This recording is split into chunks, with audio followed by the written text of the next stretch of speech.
Welcome back, DBE fam. Today is a quickie, short and potent. All right, I'm sharing with you 20 different things that I do every single day in my business and on my business that help make me more sales, help me make more money, more impact, more alignment, more flow, more ease. And let me tell you, these things are not hard to do. I heard a quote about 9 years ago, when I first got into network marketing. I don't know who originally said it, but this man on stage, the top income earner who was like 80-something years old, literally 80-something years old at the time, he walked on stage and he said, "It's simple, not easy." And that has stuck with me so much. It's simple, not easy. So the things that I'm going to share with you that I do every single day are simple, but they are not easy. And as I sort of tell you them, you're going to understand. What I did actually do, words are really hard. I created a PDF for you where you can just download these and sort of have them at a quick glance. But also what I did is I'm only going to share 10 of these with you today. And then if you want the other 10, you're going to go grab that free download. It's in the show notes. So go ahead and grab that free download where you'll actually get all 20 of the things that I'm talking about, the 20 different things that I do every single day. But in an effort to keep the episode short, spicy, quick, potent, and just get it done, we're going to talk about 10. I have a list right in front of me. I'm just going to go right down this list. So one of the first things that I do, and these are not in any particular order, I just wrote them out for you. So one of the things that I do is I share relatable stories, whether I'm doing that on social media, if I'm doing that in email marketing, text message marketing, podcasting, guest coaching, I am sharing relatable stories. It could be a story of mine, or it could be a story of one of my clients. And if you're listening right now and you're like, I help people with something that's like super personal, I don't want to share a client story. Well, you don't have to say their name. You don't have to show their picture. You can use a fake name. You also can ask their permission if you want to, especially if you are literally sharing like a video testimonial of them or something like that.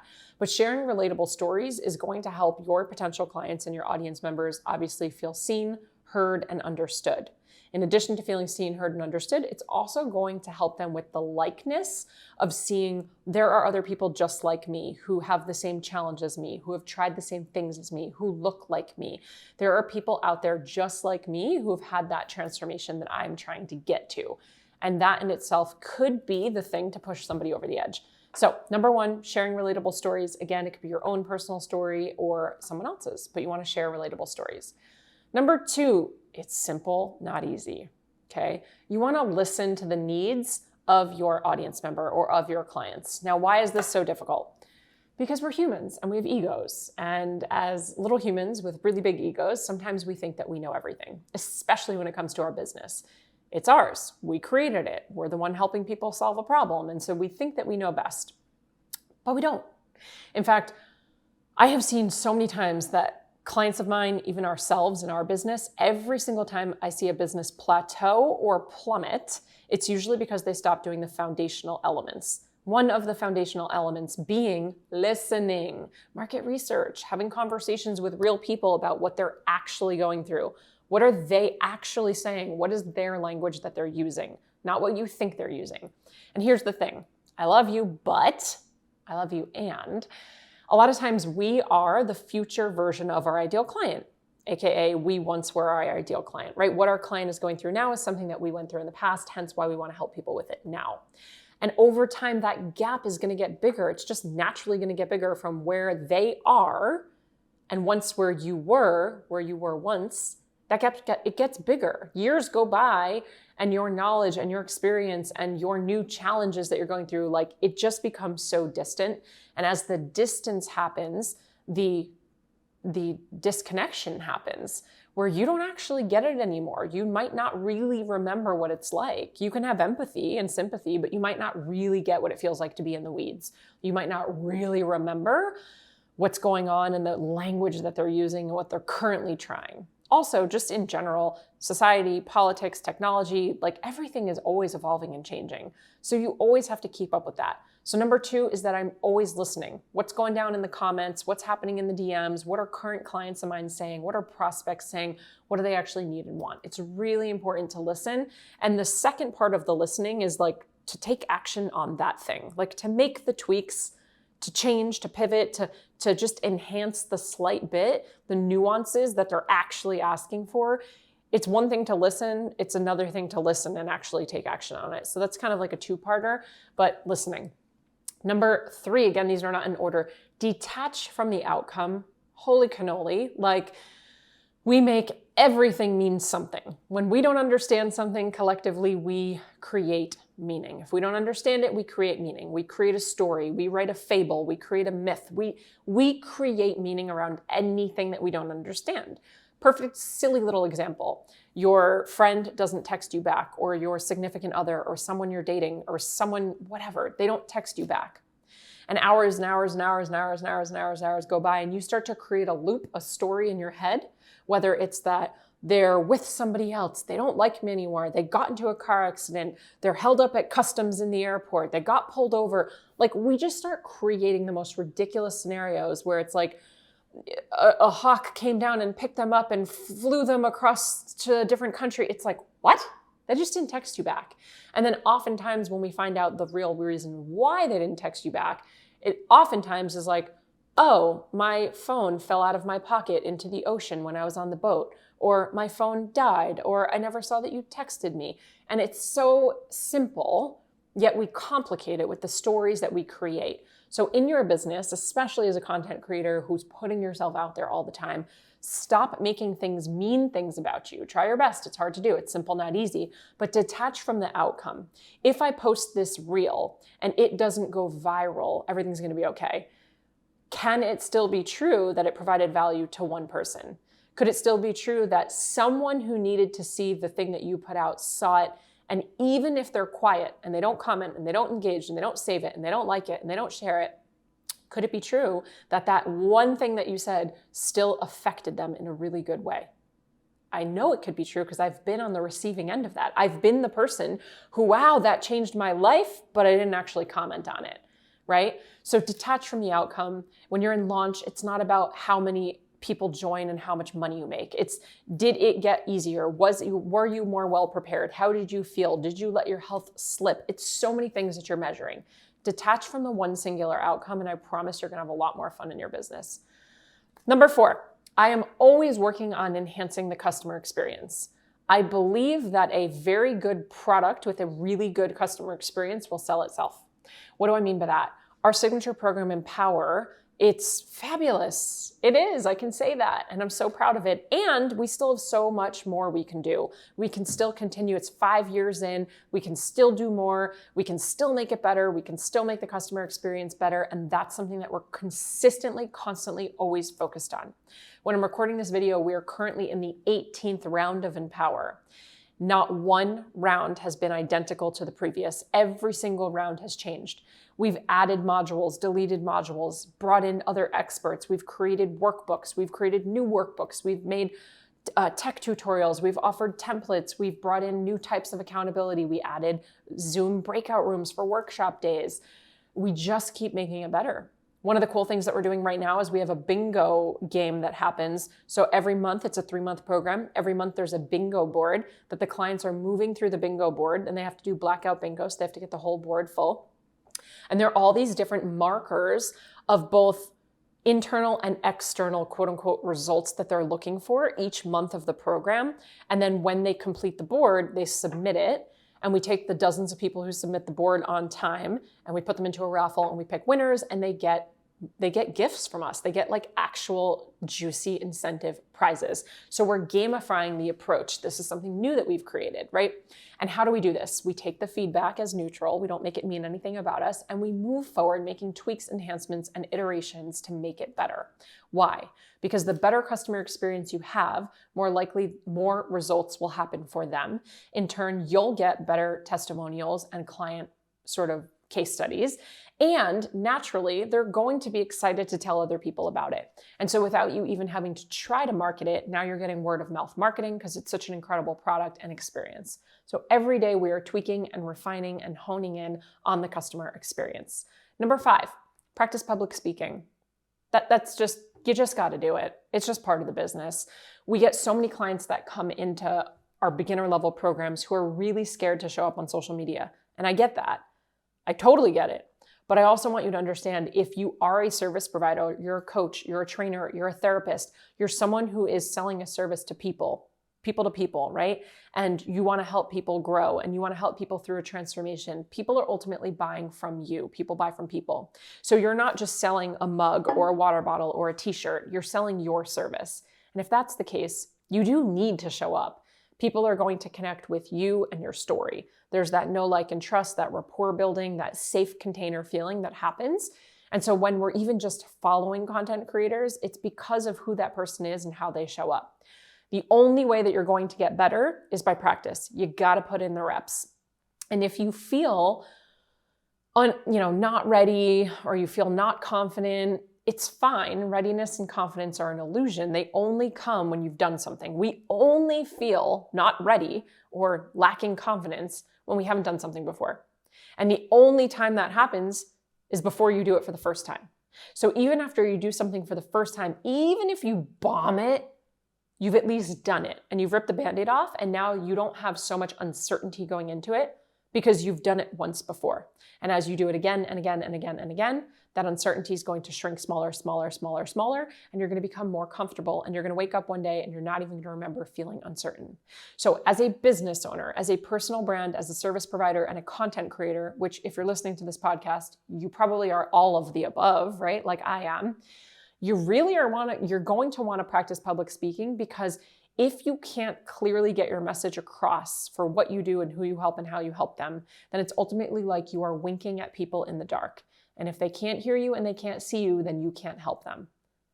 And that's not what you're in business for. So whether you're doing Instagram lives or stories, whether you're doing TikTok lives or you're podcasting or guest coaching, I don't care what you're doing, but you're going to want to practice your public speaking. And look, you are absolutely allowed to trip up on your words, even when you've been doing something for a decade. I've been doing this online coaching thing and social media for 11 years, and I always mess up. Sometimes I delete it, and sometimes I don't. Most of the time I don't.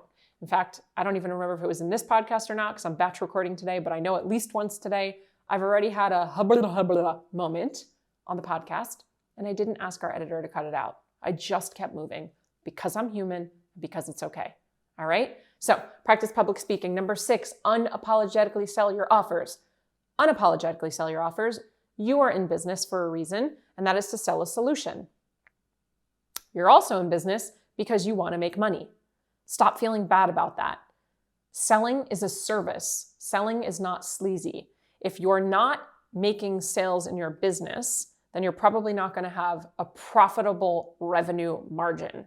It's one thing to make money and have revenue. It's another thing to be profitable. And if you're anything like me, you're looking for the profit. Businesses are meant to make money. Businesses are meant to help people. Stop feeling bad about it. You, just like anybody else, have bills to pay. And if you're not paying those bills from a 9-to-5 job or some sort of a contracting job that you've picked up, then you're going to need your business to make money. All right? So unless you're out of integrity and you're selling something that is sleazy, and that's like a bait and switch, which you wouldn't be, because you would not be listening to my podcast if that's the type of person you are, then stop feeling bad about it. I never feel bad about our offers, ever, because I know they help people. In fact, I don't even look at it as sales. I look at it as an invitation. Here's an invitation for transformation.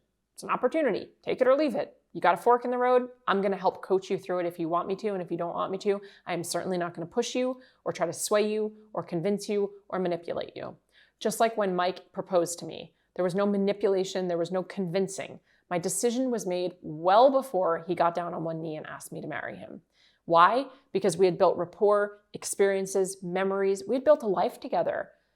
We were having a blast. I knew before he asked that when he asked me, I would say yes. And that is how I feel about my clients in my world and my prospects in my world. There are people, it might be you right now, listening to this podcast, watching this YouTube, following me on social media, subscribing to my email list, who know that when something comes up that is the right fit for them, they know they're going to buy. They know they're going to say yes. So I don't look at it as me selling them something. I'm just saying, hey, I have this thing, and if you want it, come on in, right? Unapologetically put your offers out there. Think of them as invitations. You're just standing there letting people come into the party. You're not standing outside the door handing out flyers, trying to get people in. There's a big difference. And I use this analogy all the time. We're going to move on, I promise, to the 7th one. But if you've ever walked down a main street in like New York City or Nashville or San Diego or wherever, Miami, there's like that row of nightclubs or restaurants. And there's the restaurant, which usually is pretty empty, and it has 4 or 5, usually girls, standing outside. Maybe the bouncer's out there too. And they're trying to get you to come in, and they're passing out flyers, and they're like, we've got drink specials today, and you can buy wings for however many cents on a dollar, right? And they're like, come in, come in, come in. And it's actually quite off-putting. You're like, I'm not really into it, and I don't really like the vibe in there, and it's pretty empty, and the music doesn't look good or sound good. And then you walk to the next restaurant on the same street, and there's nobody outside, but everybody's inside, and everyone's dancing, and the music is going, and everybody looks happy, and the lights are cool, and the vibe is just there. And without anyone trying to get you to come in, you feel called to walk inside. You're like, that's the place. Well, if you're me at least, you're like, that's the place I want to go. And so you walk in. They're both inviting you. It's just in 2 different ways. So I take the approach of like, I'm inside having the time of my life. The music is blasting, the lights are on, the food is good. If you want to come in and hang out with me, there is absolutely a seat at the table. 100%. Drinks on me, right? But I am not going to take the approach of standing outside trying to get you to come in, and that's the difference. Number 7, reflect on your metrics and make moves so that you're actually making the metrics move. Metrics are the same thing as KPIs, key performance indicators. These are things that you're going to measure in your business. Full transparency, I didn't have metrics many years ago. Well, I guess I had them, but I wasn't measuring them. But we cannot grow what we can't measure. We can't manage what we can't measure. We have to measure in order to manage. It's the same thing with weight loss. If you never take a measurement of your body, like the circumference, if you never step on the scale, if you don't weigh your food, if you're not counting macros, then you're kind of just guessing. And guessing could be a really expensive lesson. We started playing with Facebook ads about 1.5 years ago. Maybe 2 years ago, 1.5 years ago. And we heard something about this where when you are just sort of throwing spaghetti at a wall and you're guessing when it comes to ads, which creative is working, which ad asset is good, which copy is good, that could be a very expensive lesson if you're just throwing stuff out there trying to see how it does.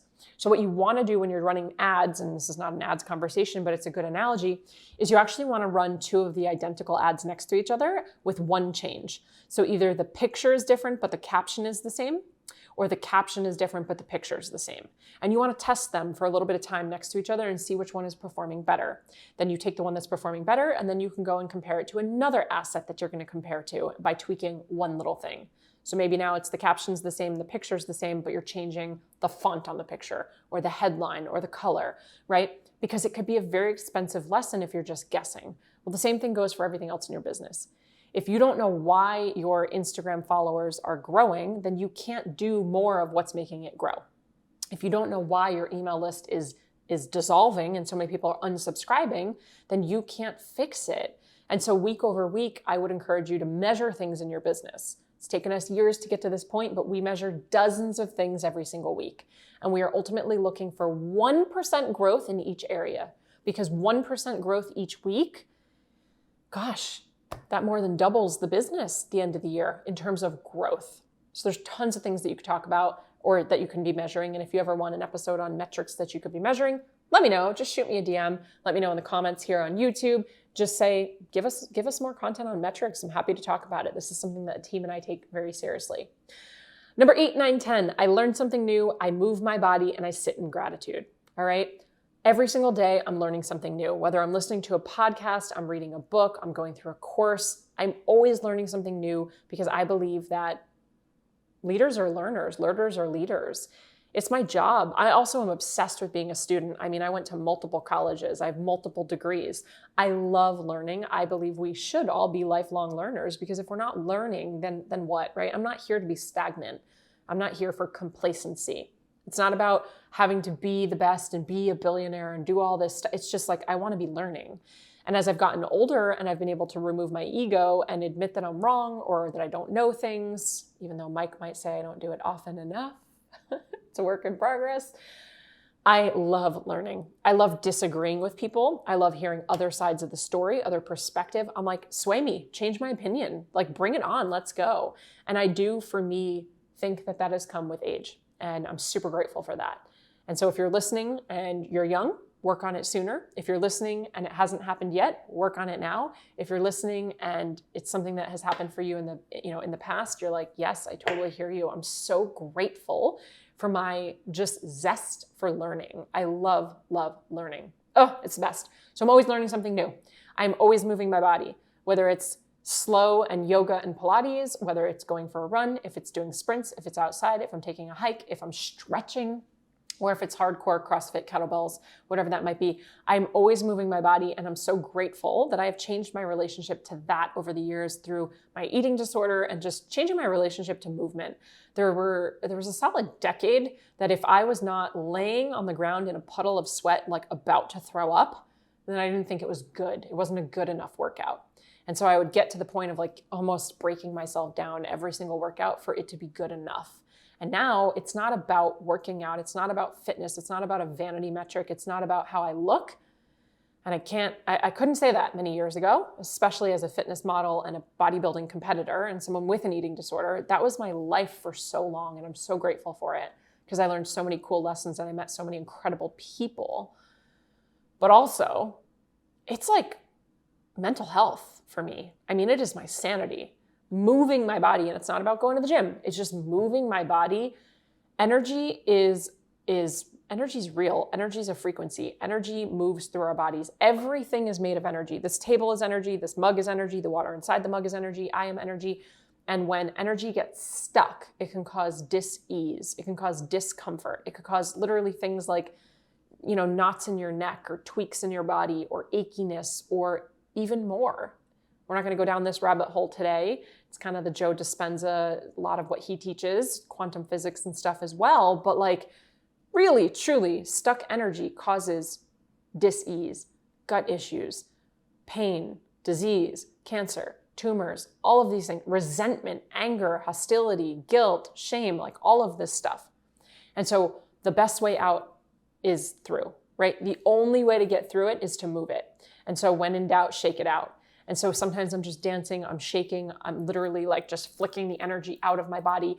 Everyone listening has had a moment where for whatever reason you feel like you just drank a Red Bull and you're like, I know I didn't because I haven't drank a Red Bull since college. But you're like, I just need to like push something. I just need to like, that's how you feel, right? And you just want to get that energy out.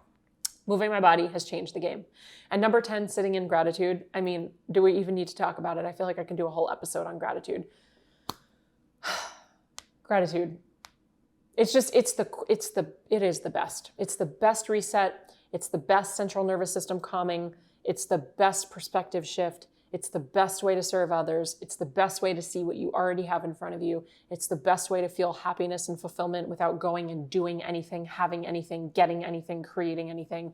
It is free. It is available at all times. And the attitude of gratitude really, truly will collapse the amount of time between where you are and where you want to be.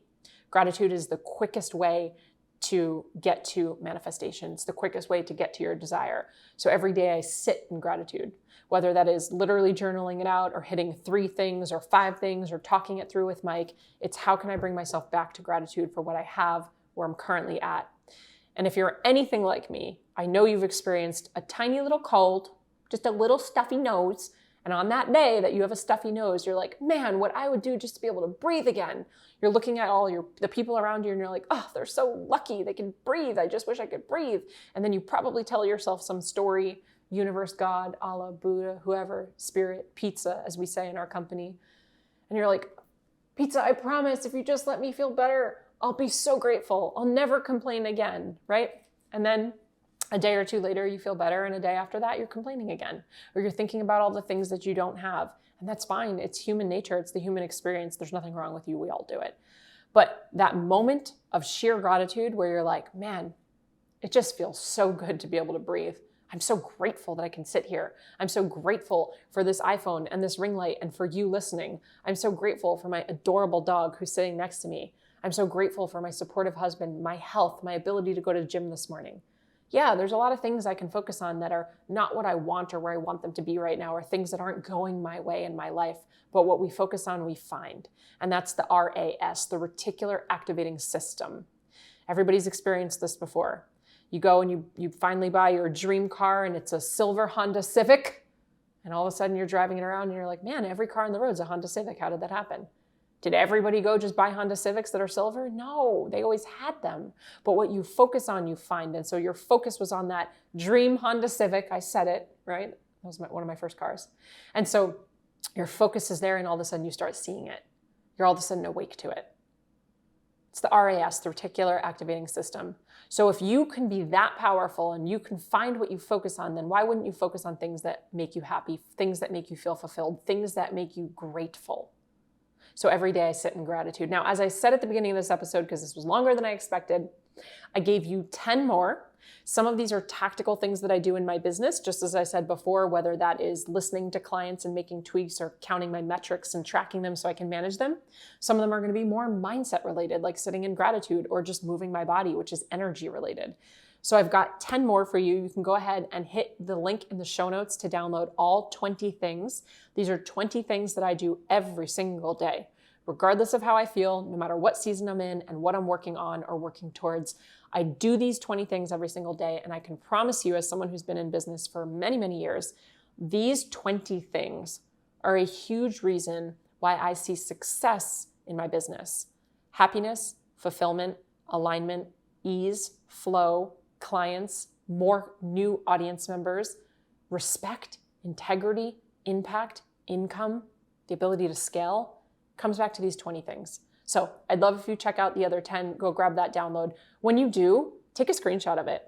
Share the download on social media. Tag me at I am Jessica DeRose. Let me know which are some of your favorites. What are you working on? Which ones do you already do in your day? Which ones are you going to add? And if you have anything other to add, go ahead and add that on your stories on Instagram when you tag me. I want to see what you're adding to the list. As always, cheers to your evolution. Thank you so much for tuning in. If you loved this episode, I invite you to be a part of our ripple effect and share it with a friend. And please, if you feel called, take 30 seconds to leave a 5-star review, and I'll be forever grateful. Until next time, cheers to your evolution.